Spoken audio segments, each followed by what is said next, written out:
నమస్తే. చాలా కాలం తర్వాత ఆర్టీసీ సమ్మెకు వెళ్తానంటున్నది. తెలంగాణ రాష్ట్రం వచ్చిన తర్వాత 2 సార్లు బీఆర్ఎస్, ఇప్పుడు కాంగ్రెస్ ప్రభుత్వం ఉన్నది. స్వయం పాలన తెలంగాణ రాష్ట్రంలో కూడా తమకు సమస్యలు తప్పడం లేదని, మునుపటి కంటే మరిన్ని ఎక్కువ సమస్యలు ఎదుర్కొంటామని ఆర్టీసీ వారు అంటున్నారు. ఒక కరపత్రం ద్వారా వారి డిమాండ్లను, వారు ఏం కోరుకుంటున్నారు, ఏం ఆశిస్తున్నారో చాలా విషయాలను ఈ కరపత్రం ద్వారా వారు ప్రజల్లోకి విస్తృతంగా తీసుకొని వెళ్తున్నారు. ఆర్టీసీని ప్రైవేటు పరం చేస్తున్న తెలంగాణ ప్రభుత్వం ఇట్లా చాలా విషయాలు ఈ కరపత్రంలో ఉన్నాయి. ఆర్టీసీ జేఏసీ నాయకులు, ఎంప్లాయీస్ యూనియన్ ప్రధాన కార్యదర్శి ఈదురు వెంకన్న గారు మన దగ్గర ఉన్నారు. వారితో మాట్లాడదాం. వెంకన్న గారు నమస్కారం సార్. నమస్తే అండి.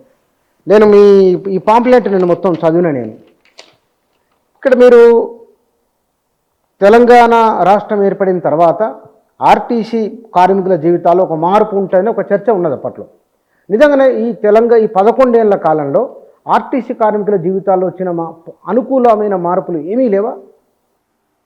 వాస్తవంగా తెలంగాణ ఉద్యమంలో తెలంగాణ రాష్ట్రం సాకారం కావడానికి ప్రధానమైన పాత్ర పోషించింది ఆర్టీసీ కార్మిక వర్గం. సబ్బండ జాతుల ఉద్యమము ఒక ఎత్తు అయితే, బస్కపయ్య నైచెలగానే ఒక నినాదంతో సబ్బండ జాతులనే కాకుండా ఆ ఉద్యమాన్ని ఒక రాష్ట్రం నుండి అంతర్జాతీయ స్థాయి దాకా తీసుకెళ్ళినటువంటి చరిత్ర ఆర్టీసీ కార్మికులకు దక్కింది. దాన్ని పలు సందర్భాలలో కూడా ఉద్యమ నాయకులని పేరు చెప్పుకున్నటువంటి కేసీఆర్ కావచ్చు, ఆనాటి మేధావులు కావచ్చు, ఆనాటి జేఏసీ చైర్మన్ కోదండరామ్ సార్ కావచ్చు, మిగతా ఉద్యమకారులందరూ కూడా మమ్మల్ని ప్రశంసించి మా ఉద్యమానికి వాళ్ళంతా అభినందనలు కూడా తెలిపిన సందర్భాలు ఎన్నో ఉన్నాయి. కానీ రాష్ట్రం వచ్చిన తర్వాత మా ఉద్యమం చేసినటువంటి దానికి భిన్నంగా మా యొక్క బతుకులు మొత్తం చిన్న భిన్నమైపోయినాయి.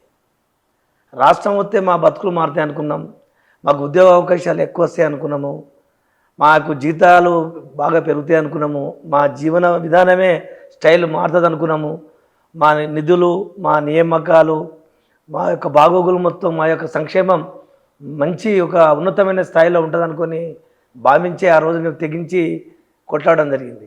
కానీ వచ్చిన తర్వాత దశల వారీగా ఆర్టీసీ పైన ఒక కక్షపూరితమైనటువంటి ధోరణితో నాటి ప్రభుత్వం కూడా మాకు ఈ ఆర్టీసీని విస్తరించడానికి కానీ, ఆర్టీసీని పరిరక్షించడానికి కానీ, ఆర్టీసీని బలోపేతం చేయడానికి కానీ ఎక్కడ కూడా చర్యలు చేపట్టిన సందర్భాలు లేవు.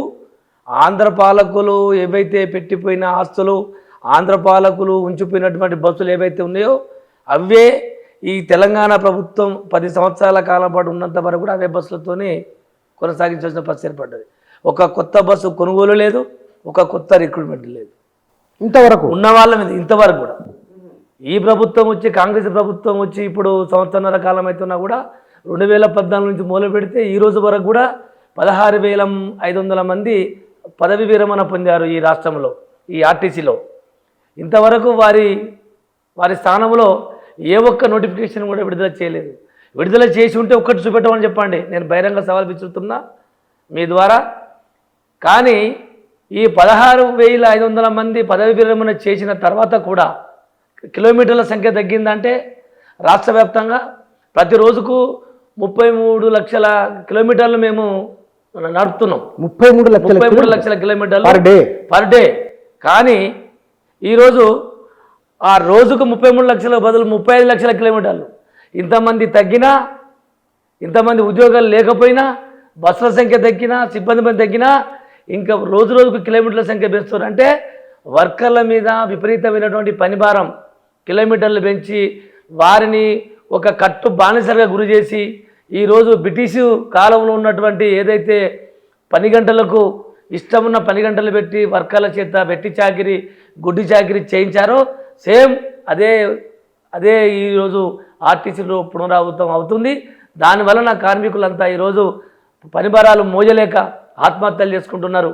అనారోగ్యాలను బారిన పడి ఈరోజు ఎక్కడికక్కడ దుర్మరణం పాలవుతున్నారు. ఇప్పుడు మీరు వెట్టి చాకరీ అన్నారు, జీతం ఇవ్వట్లేదా మీకు? జీతం అనంటే సరికి పనికి తగ్గ సమానం వేతనం ఇవ్వాలి. ఎన్ని గంటలు పని చేయాలి? ఇలా 8 గంటలు మేము పని చేయాలా చట్ట ప్రకారంగా కార్మిక చట్టాలు చెప్తున్నాయి, MTW యాక్ట్ చెప్తున్నది. 8 గంటల బదులు ఈరోజు 14 గంటలు 16 గంటలు డ్యూటీ చేయాలి. అవునా?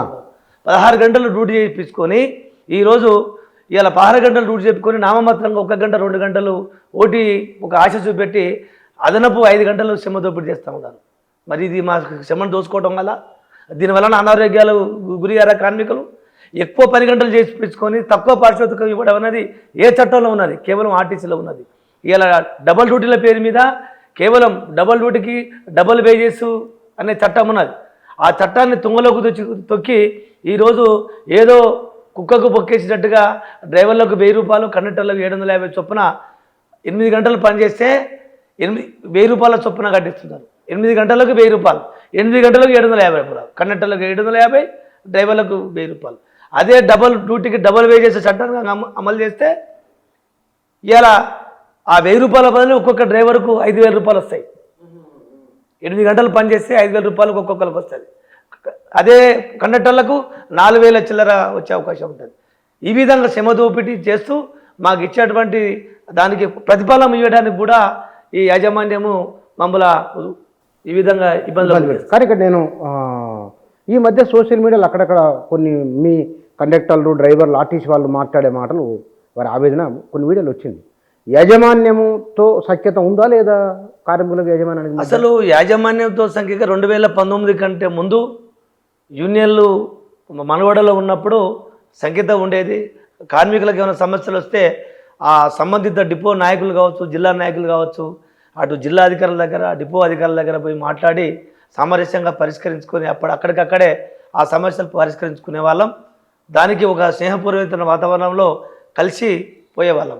కానీ 2019 సమ్మె తర్వాత కేసీఆర్ యూనియన్లను రద్దు చేసిన తర్వాత ఆర్టీసీలో ఇష్టారాజ్యంగా అధికారుల పెత్తనం చెలాయిస్తూ ఇలా కార్మిక సంఘాల నాయకులను దూరం పెడుతూ కార్మికులకు ఏ బాధ వచ్చినా, ఏ కష్టం వచ్చినా ఎవరికి చెప్పుకోనియకుండా, చెప్పుకుందాని పోతే అధికారులు బెదిరించి వారిని ఎల్లగొట్టడం, వాళ్ళ సొంత నిర్ణయాలు, ఏకపక్ష నిర్ణయాలు తీసుకొని ఇలా భయభ్రాంతులకు గురి చేయడము, కార్మికులకు రావాల్సినటువంటి వాటిని కూడా సకాలంలో ఇవ్వకుండా కార్మికులకు సంబంధించినటువంటి సమస్యలను చెప్పుకోవడానికి కూడా అవకాశం లేకుండా ఈరోజు ఇలా కార్మికులను ఇబ్బందిగా గురి చేస్తున్నటువంటి పరిస్థితి ఆర్టీసీలో ఉంది.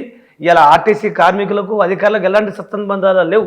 ఇలా వాళ్ళ దారి వాళ్ళే, మా దారి మాదే అన్నట్టుగా పోతున్నది.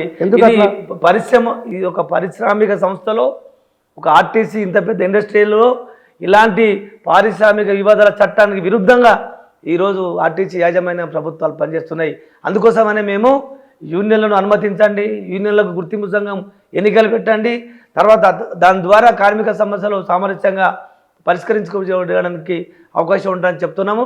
కానీ ఈ ప్రభుత్వం కూడా గత ప్రభుత్వం చేయలే. గత ప్రభుత్వము ఆర్టీసీని విధ్వంసం చేసింది, ఆర్టీసీ కార్మికుల సమస్యలు పరిష్కరించకుండా పెండింగ్ పెట్టింది. మరి వాటి మీద ఎలాంటి నిర్ణయం తీసుకోలేదు. కాబట్టే ఆ గవర్నమెంట్, బీఆర్ఎస్ ప్రభుత్వం గవర్నమెంట్ చేయలేనటువంటి అన్ని అంశాలను మేము చేస్తామని చెప్పి మీరు నమ్మించి ఎన్నికల మేనిఫెస్టో పెట్టిరు. దాని పట్ల మేమంతా ఆకర్షితులమై మా కార్మిక వర్గం, మా కుటుంబాలు మొత్తం మీ మాటలు విని, మీ ఎన్నికల మేనిఫెస్టోలో పెట్టినటువంటి అంశాల పట్ల మేము విశ్వాసం చెంది మా కుటుంబాలు సైతం ఈ కాంగ్రెస్ ప్రభుత్వానికి ఓట్లేసి గెలిపించి ఇప్పుడు ప్రధానంగా అధికారంలోకి రావడానికి కూడా మా వంతు కీలక పాత్ర పోషించడం. కానీ ఈ అధికారంలోకి వచ్చిన తర్వాత మరి ఇప్పటికీ ఆ ప్రభుత్వమే మీకు ఇవ్వలేదు, ఆ ప్రభుత్వమే ఇవ్వకుండా చేసింది, ఆ ప్రభుత్వమే మీకు సంఘాలు లేకుండా చేసిందని వారి మీద ఈ నెపాన్ని నెట్టేసి ఈ కాంగ్రెస్ ప్రభుత్వం ఇచ్చిన మాటను కూడా తప్పించుకునే ప్రయత్నం చేస్తున్నది. మేము దాన్ని ప్రశ్నిస్తున్నాం. వారు ఇవ్వకపోవడం వల్లనే మీరు ఇస్తానని చెప్పారు కాబట్టి మీ మాట పట్ల మేము నమ్మకంతో మీకు ఓట్లేసి గెలిపించాం. వాటిని మీరు అమలు చేయాల్సిన బాధ్యత మీదే. మరి వారి లెక్క మీరు కూడా మాట ఇచ్చి తప్పించుకుంటారా? చెప్పండి. దాన్ని మేము ప్రజాక్షేత్రంలోకి తీసుకెళ్తాం అని. కాంగ్రెస్ ప్రభుత్వం మహాలక్ష్మి పథకం పెట్టడం వలన ప్రభుత్వానికి చాలా మంచి పేరు వచ్చింది. మంచి పేరు వచ్చిన రావడానికి కారకులైన మీరు 6 గ్యారెంటీలలో అద్భుతంగా అమలైంది, మొదలమలైంది అదే పథకం. మరి మీ పట్ల కన్సర్న్ ఉండాలి కదా ప్రభుత్వానికి. అసలు మహాలక్ష్మి పథకం మంచిదే, మేము దాన్ని మేము స్వాగతిస్తున్నాము, దాన్ని మేము వ్యతిరేకించట్లేదు. అసలు మహాలక్ష్మి పథకం పెట్టినప్పుడు ప్రభుత్వము ఎక్కడ కూడా దాని మీద సమీక్ష చేయకుండా ఆధారబాధారగా దాంట్లో ఉన్నటువంటి లోటుపాట్లు దాంట్లో ఉన్నటువంటి ఒక మరి వెనక ముందు ఏమి చర్యలు తీసుకోవాలి, దీన్ని ఎట్లా సమర్థవంతంగా ముందుకు తీసుకెళ్ళాలి, దీనికి కావాల్సినటువంటి ఒక ప్రణాళిక ఏంటిది, వనరులు ఏంటి అనేది ఏం ఆలోచించకుండా ఎక్కిన తొందరపాటు నిర్ణయంతో ఒకటేసారి అది ఒక ఆర్డర్ లెక్క చేసేస్తే కార్మిక వర్గం అంతా కాంగ్రెస్ ప్రభుత్వానికి మంచి పేరు తేవాలని, రేవంత్ రెడ్డి సర్కారుకు ఒక మంచి పేరు తేవాలని, మహిళల పట్ల మాకు ఉన్నటువంటి ప్రేమ అనురాగానికి మేమంతా అనుకూలంగా వ్యవహరించి ప్రభుత్వానికి మంచి పేరు తేవడానికి 24 అవర్స్లో ఆ పథకాన్ని సక్సెస్ చేసేటువంటి ఘన చరిత్ర కేవలం ఆర్టీసీ కార్మికులపై ఉంది. ఆ కష్ట నష్టాలు ఎన్నైనా, ఇబ్బందులు ఎన్ని ఎదురైనా వాటిని అధిగమించి ఈ ప్రభుత్వానికి మహాలక్ష్మి పథకం ద్వారా ప్రజలకు సేవ చేస్తున్నటువంటి కార్మిక వర్గం ఈరోజు వరకు ఉంది. కానీ మహాలక్ష్మి పథకం వల్ల విపరీతమైనటువంటి రద్దీ పెరిగింది. ఆ రద్దీకి అనుకూలంగా బస్సుల సంఖ్య పెంచట్లేదు. ఇవాళ ఒక విచిత్రమైనటువంటి సంఘటన ఏంటంటే మా ఎండి గారి ఆలోచన లేకపోతే రాష్ట్ర ప్రభుత్వం ఆలోచన తెలియదు. మహాలక్ష్మిలో ప్రయాణించేది కేవలం పల్లె వెలుగు ఎక్స్ప్రెస్ బస్సులని, కానీ వీళ్ళకి అవసరం లేని బస్సుల సంఖ్య పెంచుతున్నారు. డిలక్స్ బస్సులని, మెట్రో డిలక్స్లని, సూపర్ లగ్జరీలని, ఏసీ బస్సులని, కోచ్లని, గీచ్లని ఇవి పెంచుకోకపోవడం వలన ఈ మహాలక్ష్మిలో తాకటిని మీరు ఎట్లా అరికట్టగలుగుతారు? ఇది మేము జేఏసీగా మేము క్వశ్చన్ చేస్తా ఉన్నాము. దీనికి జవాబు చెప్పాలి. అసలు ప్రయాణం చేసేది పల్లె వెలుగులలో, సూపర్ ఎక్స్ప్రెస్లలో మహాలక్ష్మి మహిళలు ప్రయాణం చేస్తున్నారు. ఈ బస్సుల సంఖ్యను పెంచాలి. ఈ బస్సుల సంఖ్య పెంచకుండా పుండొక్క దగ్గర ఉంటే మందొక్క దగ్గర పెట్టినట్టుగా ఈ ప్రభుత్వం చర్యలు తీసుకుంటున్నది. కాబట్టి ఇప్పటికైనా ఈ చర్యలను విడనాడాలి. ఖచ్చితంగా మహాలక్ష్మికి రద్దీకి అనుకూలంగా బస్సుల సంఖ్యను ఇప్పుడు ఇదే మన వరంగల్ చూసుకున్నా, హైదరాబాద్ చూసుకున్నా, చుట్టుపక్కల పెద్ద పెద్ద జిల్లాలు తీసుకున్నా కూడా విపరీతమైన మహిళల రద్దీ పెరిగిపోయి టికెట్లు ఇవ్వలేక కండక్టర్లకు చాలా ఇబ్బంది ఎదురవుతున్నాయి. వర్క్లోడ్ పెరుగుతూ ఉన్నది. ఇవాళ ఆ టికెట్లు ఇచ్చే క్రమంలో 0 టికెట్, ఫేర్ టికెట్లు, పురుషులకు ఇచ్చే టికెట్లు, మహిళలకు ఇచ్చే టికెట్లు ఇవ్వడంలో తారుమారైపోవడం వలన కండక్టర్ల ఉద్యోగాలు మొత్తం గాలిలో కలిసిపోతున్నాయి. ఇప్పటికీ 100 మంది ఉద్యోగాలు పోయినాయి. ఇప్పటికీ సుమారుగా 450 మంది కేవలం మహాలక్ష్మి వలన. ఇప్పుడు మేము దీనికి నివారణ చర్యలు ఏంటి అన్నది చేపట్టమని చెప్తే ఈరోజు మా ఎండి గారు ఎక్కడ కూడా పట్టించుకునే సందర్భం లేదు. ఏ అధికారి కూడా పట్టించుకోవడం ప్రాబ్లంలో పోతలేదు. ఇవాళ ప్రభుత్వానికి కూడా మేము ఎన్నోసార్లు చెప్పాం, ట్రాన్స్పోర్ట్ మినిస్టర్ గారికి చెప్పాం, మిగతా వారికి చెప్పాం, దీన్ని నివారించే చర్యలు చేపట్టండి. దీనివల్ల కండక్టర్లకు ఉద్యోగాలు పోతున్నవి. మేము దీన్ని ఏమంటున్నామంటే మహిళలకు, విద్యార్థులకు ఉచిత బస్సులు ఇచ్చినట్టుగా, మన విలేకరులకు ఉచిత బస్ పాస్ ఇచ్చినట్టుగా, ఫ్రీడమ్ పెట్టర్లకు ఉచిత బస్ పాస్ ఇచ్చినట్టుగా, స్కూల్ పిల్లలకు ఉచిత బస్ పాస్ ఇచ్చినట్టుగా ఈ మహిళలకు కూడా రాష్ట్ర వ్యాప్తంగా మాకు అనేక సెంటర్లు ఉన్నాయి. ఆర్టీసీకి అనేక బస్ స్టాండ్లు, చిన్న కూడళ్ళు, కొన్ని వేల మంది ఉద్యోగస్తులు ఉన్నారు. వేల బస్ సెంటర్లు కూడా మేము ఇచ్చుకున్నటువంటి ఆనవాయితీ మాకుంది. మేము గ్రామాలలోకి పోయి కూడా మేము వాళ్ళకు ఫ్రీ బస్ పాస్ కార్డులు మేము ఇవ్వచ్చు. దానివల్ల మేము ఒకటే చెప్తున్నాం, మీరు ఏదైతే ప్రతి నెల 350 కోట్ల 400 ఒక ఫిగర్ పెట్టుకుంది రాష్ట్ర ప్రభుత్వం, అంతే ఫిగరు ఇవ్వడానికి మాత్రమే మీరు ముందుకు వస్తున్నారు తప్ప, మరి ఒక నెల ఎక్కువ ఎక్కుతున్నారు, ఒక నెల తక్కువ ఎక్కుతారు మహిళలు, దాన్ని బేరేజ్ చేసుకోవట్లేదు మీరు. కానీ యావరేజ్గా ఎంత ఇవ్వాలో అంతే ఇస్తారు. కాబట్టి ఎంతమంది ఎక్కినా ఎంతమంది ఎక్కకపోయినా మీరు అదే డబ్బును ఆర్టీసీకి ఇవ్వడానికి మీరు ముందుకు వస్తారు. కాబట్టి దీనికి మీరు ఈ 0 టికెట్ను అనేది ఇచ్చే విధానాన్ని వెంటనే సస్తిపల్లికి పురుషులకు మాత్రమే, బస్సులో ఎక్కిన పురుషులకు మాత్రమే టికెట్ ఇచ్చి ఏర్పాట్లు చేయవలసిందిగా, దానికి చర్యలు తీసుకోవాల్సిందిగా మేము జేఏసీ చైర్మన్. ఇక్కడ యాజమాన్యం ఏ నిర్ణయం తీసుకున్నా సంస్థ భవిష్యత్తు కోసమే కదా. ఈ మధ్య ఎలక్ట్రిక్ బస్సులు కూడా వచ్చినాయి. తర్వాత మీరు అన్నారు ఏసీ, లగ్జరీ, ఇవన్నీ కొంచెం ఎక్కువ ఆదాయం వచ్చే విధంగా ఆలోచన అనుకోవచ్చు కదా. ఓకే, అది ఆదాయం వచ్చేదానికి మేము దానికి వ్యతిరేకం కాదు. కానీ ఇక్కడ ఈ రద్దీని, ఈ హెవీ రైస్ను నివారించే చర్యలు మరి ఎట్లా రూపమాపుతారు మీరు? ఇలా ఒక్కొక్క బస్సులో మీరు చూస్తున్నారు, ప్రతి మీడియాలలో అక్కడక్కడ చూస్తున్నారు. బస్సులలో 100 మంది, 150 మంది, 170 మంది, అక్కడక్కడ స్టీరింగ్లు విరిగిపోతున్నాయి. మన బస్సు చక్రాలు ఊడిపోతున్నాయి, బస్సులు ఫెయిల్ అవుతున్నాయి, యాక్సిడెంట్లు అవుతున్నాయి, అదుపు తప్పుతున్నాయి. మరి ఇవన్నిటికీ నివారించే ప్రయత్నము. ఒక్క ప్రాణం విలువ ఎంత అంటే, ఒక్క ప్రాణం పోతే వెంటనే అధికారులంతా ప్రక్షాళన చేయాలి. జేఏసీ నాయకులు, ఆర్టీసీ ఇదంతా ఎందుకనంటే ఇలా ఒంటెద్దు పోకడలు, ఏకపక్ష నిర్ణయాలు ఈ యాజమాన్యం చేస్తున్నందునే ఈ ఆర్టీసీ మొత్తం ఇట్లా అస్తవ్యస్తం తయారవుతున్నది.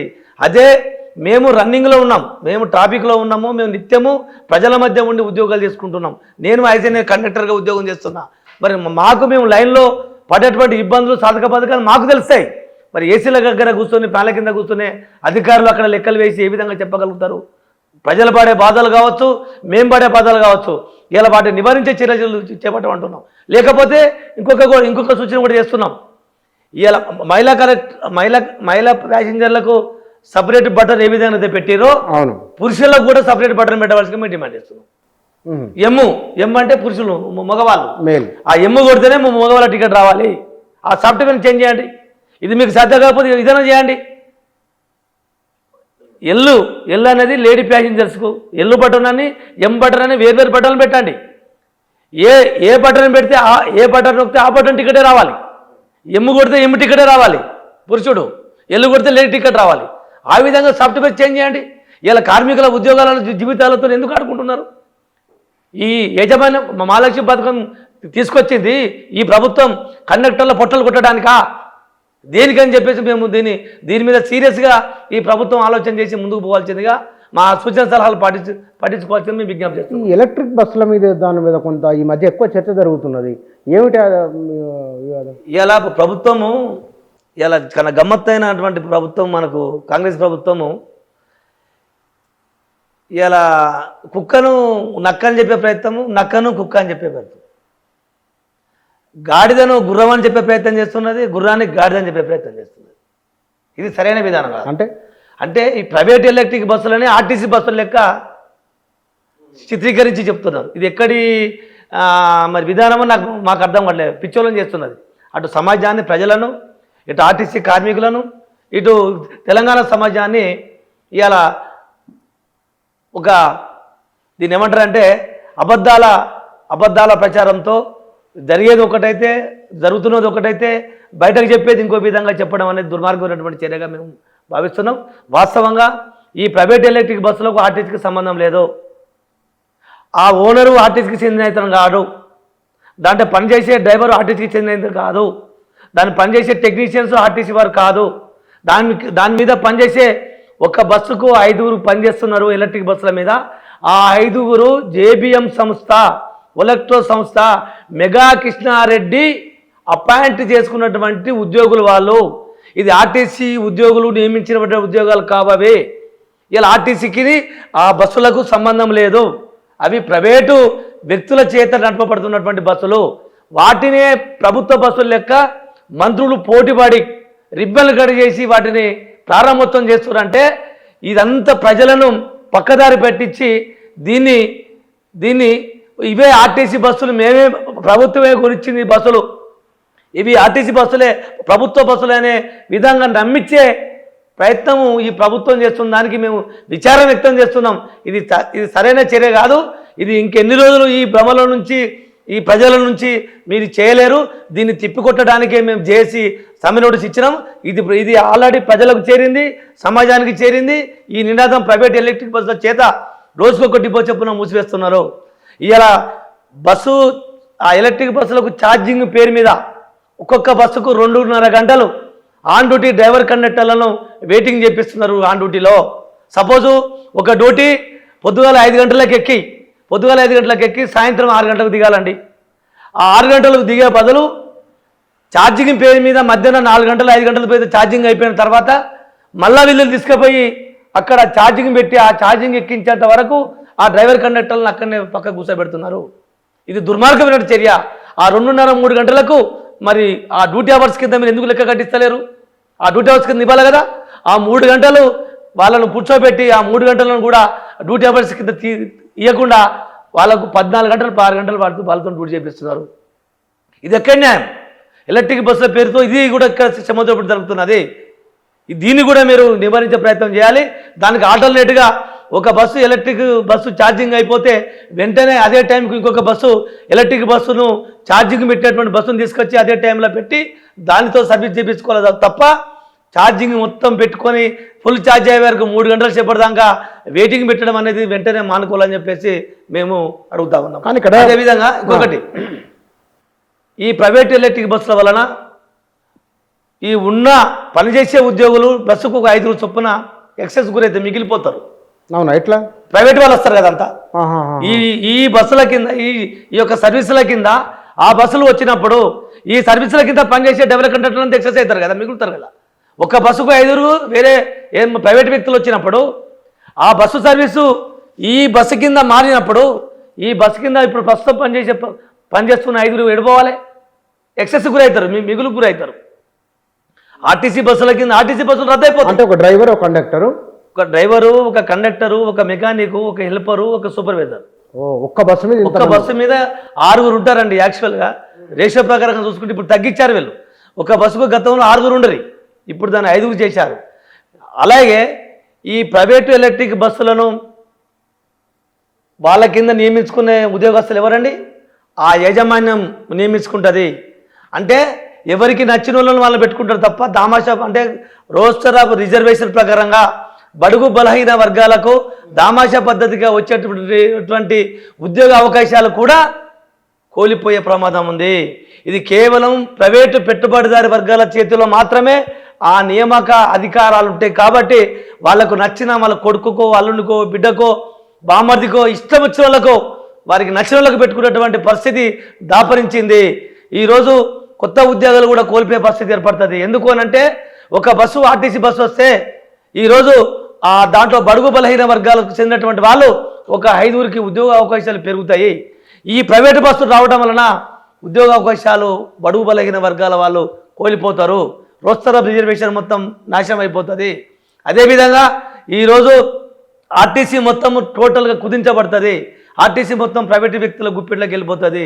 ఇవాళ డిపోలను మొత్తం దారాదత్తం చేసేసి ఒక్కొక్కరిని బయటికి గెట్టేసే ప్రయత్నం చేస్తున్నారు. ఇప్పటికే ఒక 8 డిపోలు వాళ్ళ చేతిలోకి వెళ్ళిపోయినాయి.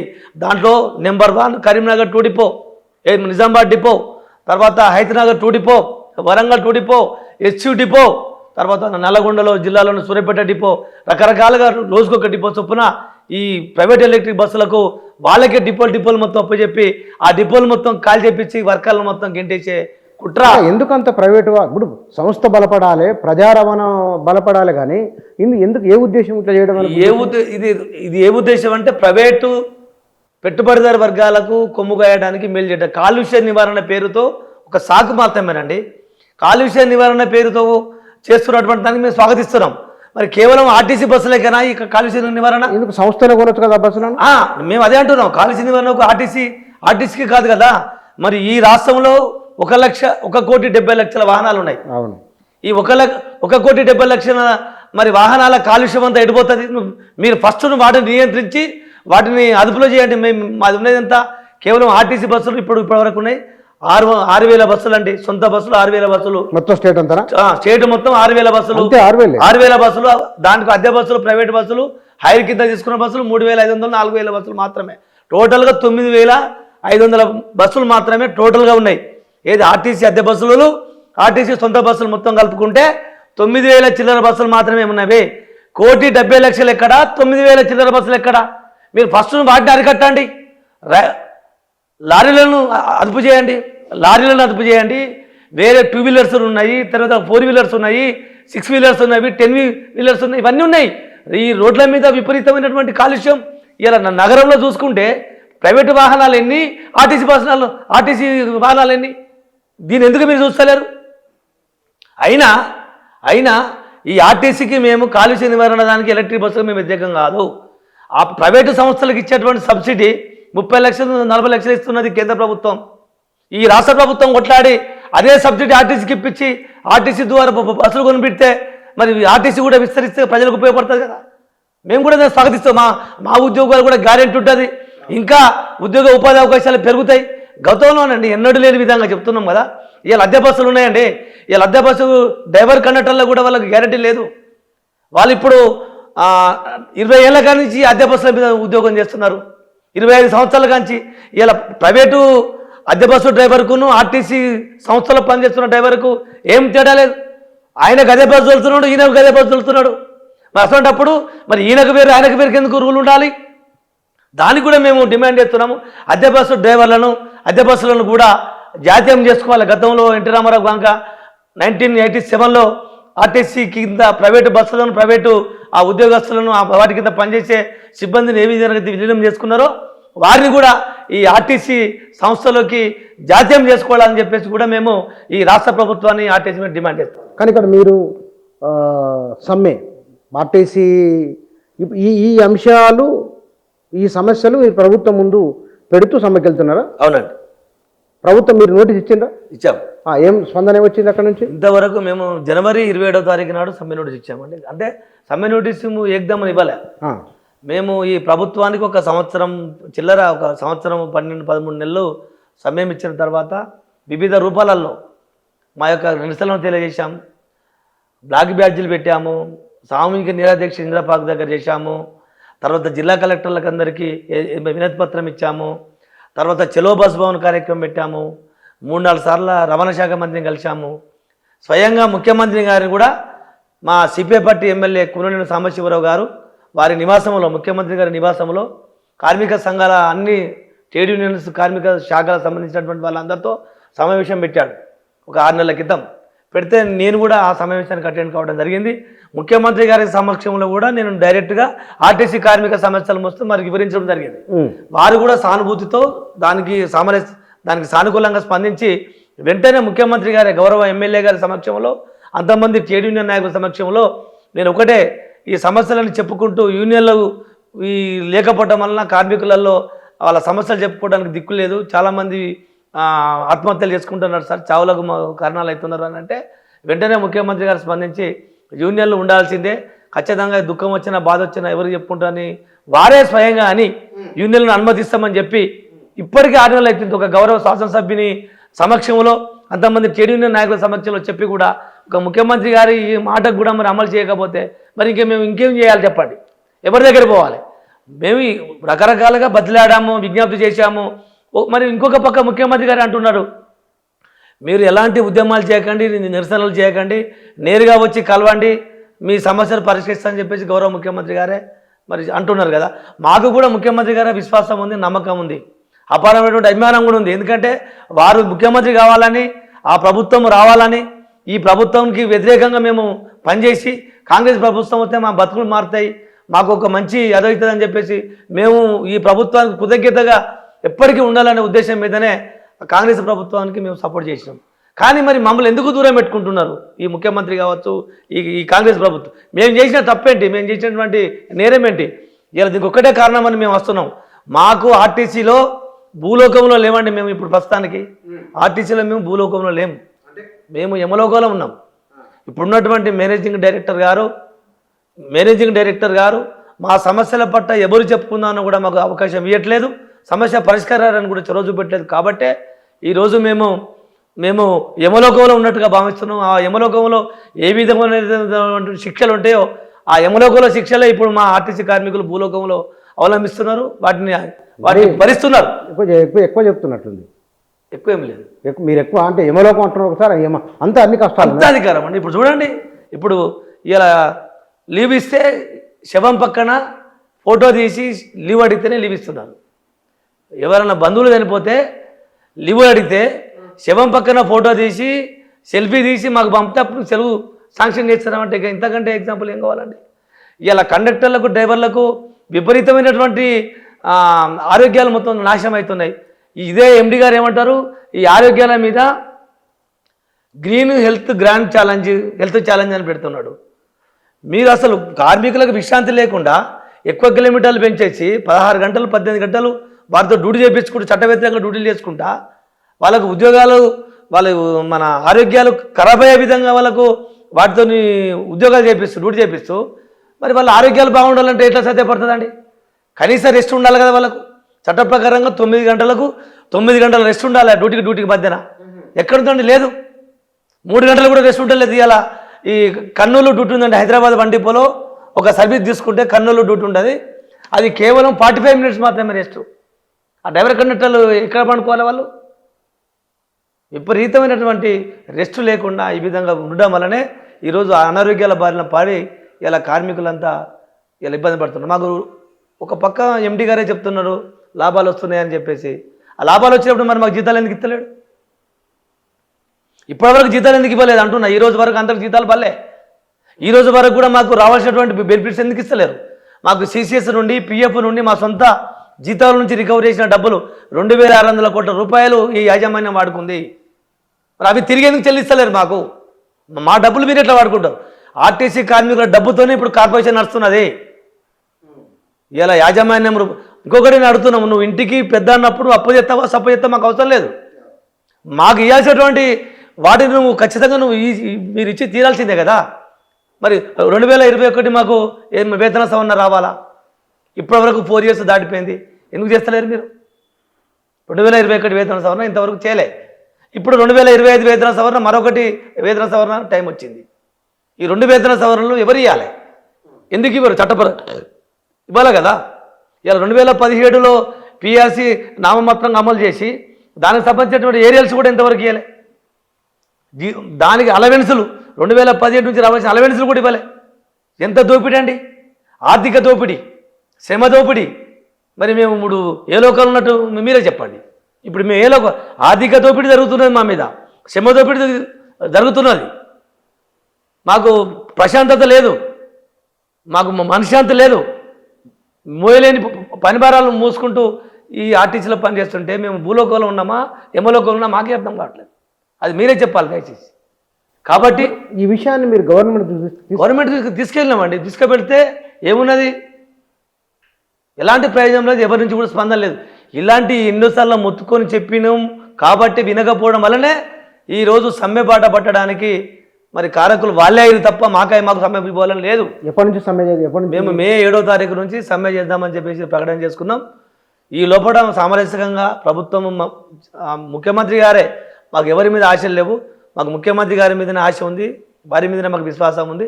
వారు పెద్ద మనసు చేసుకొని మా సమస్యలను పరిష్కరించడానికి చొరవ చూపెట్టి సమ్మె నివారణ చర్యలు చేపడితే మేము కూడా సమ్మెలోకి వెళ్ళకుండానే మా సమస్యలు పరిష్కారం చేసుకొని మేము కూడా. కానీ ఇక్కడ మీరు ఈ కరపత్రంలో 2 విషయాలు ఉన్నాయి. అందులో మీరు అన్నది ఆర్టీసీని విలీనం చేయడం. ఎంతవరకు వచ్చింది అది ప్రాసెస్? ఎంతవరకు వచ్చింది? అసలు ఆర్టీసీని ప్రభుత్వంలో విలీనం చేస్తానని గత ప్రభుత్వము అసెంబ్లీలో బిల్లు పాస్ చేసింది. తర్వాత గెజిట్ కూడా విడుదల చేసింది. చేసిన తర్వాత వాళ్ళు ఏదో కావాలని పక్క పెట్టారా, లేకపోతే వాళ్ళ పీరియడ్ అయిపోయిందని ఎన్నికల కూడా రావటం వలన సరే అదేదో దాటిపోయింది. దాన్ని వీళ్ళు పూర్తి చేస్తామని చెప్పేసి ఎన్నికల మేనిఫెస్టోలో పెట్టారు. మేము అదే అడుగుతున్నాం. ప్రభుత్వం ఎన్నికల మేనిఫెస్టోలో పెట్టింది, ప్రభుత్వంలో మేము కూడా మిమ్మల్ని విలీనం చేస్తామని చెప్పేసి ప్రధాన డిమాండ్ అదే పెట్టారు. ఆ విలీనం చేయమంటే ఇంతవరకు 1.5 సంవత్సరం దాటిందండి. ఆ విలీనం చేయడానికి అపాయింటెడ్ ప్రకటించాలి, జీవో విడుదల చేయాలి. ఇప్పుడు ఆంధ్రలో అమలైంది, ఆంధ్రలో ప్రభుత్వంలో విలీనం కాపాడారు అక్కడ ఆర్టీసీ ఉద్యోగులంతా. మీరు కూడా సేమ్ అదే విధంగా చేయమంటున్నాం. అక్కడ ఏ విధంగా అయితే అమలైందో మాకు అదే విధంగా చేయండి. అక్కడ తగినటువంటి ఏమైనా ఇబ్బందులు, ఏమైనా కొన్ని అటు ఇటు తేడాలు ఉంటే వాటిని సవరించి మా ద్వారా చర్చలు జరపండి. అక్కడ ఇక్కడ ఏమైనా ఉంటే సవరించుకొని మేము మా యొక్క విజ్ఞప్తులు, మా సూచనలు పరిగణలు తీసుకొని విలీనానికి సుముఖం చేస్తే అయిపోతుంది. కానీ దానికి ఎందుకు చొరవ తీసుకుంటూ లేరు? దీన్ని కూడా కాలయాపన చేస్తున్నారు. కాబట్టి ఈ కార్మికుల నుంచి ఒత్తిడి బాగా పెరిగిపోయింది. తర్వాత ఈ యూనియన్లను అనుమతిస్తున్నారు, యూనియన్ పునరుద్ధరిస్తామని చెప్పారు. యూనియన్లను ఇంతవరకు దాని ప్రస్తావన తీసుకురావట్లేదు. ఇవాళ యూనియన్లను పునరుద్ధరించడం వలన, యూనియన్లకు గుర్తింపు సంఘం ఎన్నికలు పెట్టడం వలన ఈ ప్రభుత్వానికి కానీ, ఈ యాజమాన్యానికి కానీ, కార్పొరేషన్ కానీ ₹1 కూడా ఖర్చు లేదు, ₹1 నష్టం లేదు.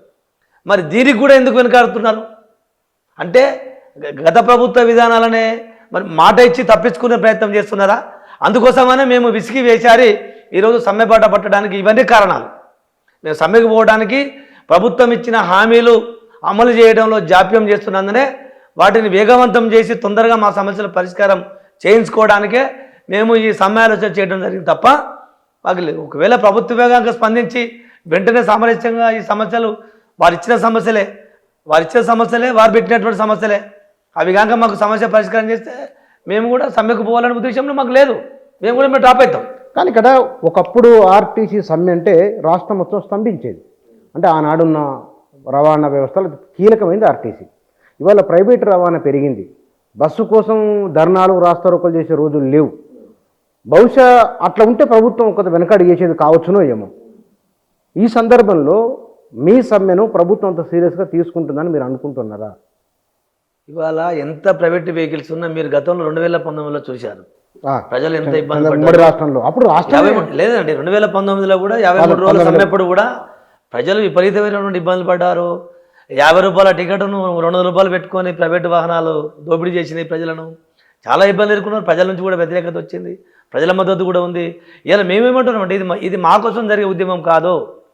ఈ ప్రజా రవాణాను రక్షించుకోవడానికి ప్రైవేటు పరం కాకుండా ఈ ప్రజల కోసం మేము కొట్లాడుతున్నాము. ఈ ప్రజలకు సౌకర్యవంతమైన బస్సులు తీసుకురావాలి, ప్రజలకు అనుకూలంగా రద్దీకి అనుకూలంగానే మేము బస్సుల సంఖ్యను పెంచమంటున్నాం. ఇలా ఉద్యోగ ఉపాధి అవకాశాలు ప్రజల నుంచి రావండి. ఇలా బస్సుల సంఖ్య పెరగడం వలన ఉద్యోగాలు ఎవరికి వస్తాయి?